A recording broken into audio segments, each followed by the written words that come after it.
క్రీస్తునందున్న ప్రియులకు ప్రేమతో వందనాలు తెలియజేయుచున్నాను. డిసెంబర్ నెల 22వ తేదీ 2024.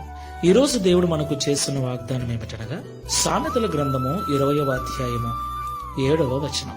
యథార్థ వర్తనుడగు నీతిమంతుని పిల్లలు వాని తదనంతరము ధన్యులగుదురు. ఆమేన్.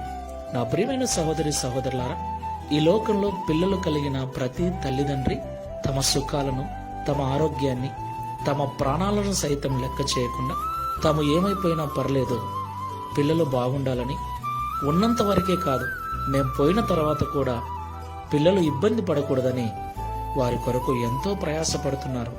ఎంతో దూరము వెళ్ళి కష్టపడి సంపదను సమకూరుస్తూ ఉన్నారు. దేవునికి మహిమ కలుగును గాక. మంచిదే. అయితే మనం వారి కొరకు పడే కష్టము, మనము వారి కొరకు సమకూర్చే సంపద యథార్థమైన జీవితం కలిగి నీతితో సంపాదించినదైతే మనం ఉన్నప్పుడే కాదు, మనం పోయిన తర్వాత కూడా పిల్లలు క్షేమంగా జీవిస్తారు. దేవునికి మహిమ కలుగును గాక.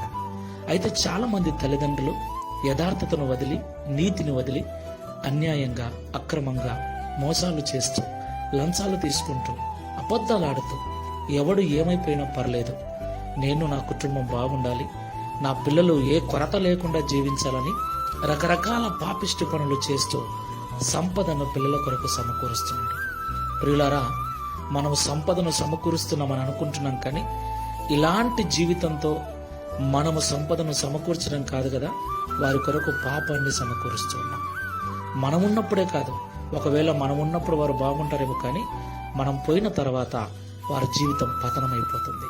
కాబట్టి పిల్లలు కలిగిన తల్లిదండ్రులమైన మనము యథార్థమైన జీవితాన్ని Download ShareChat.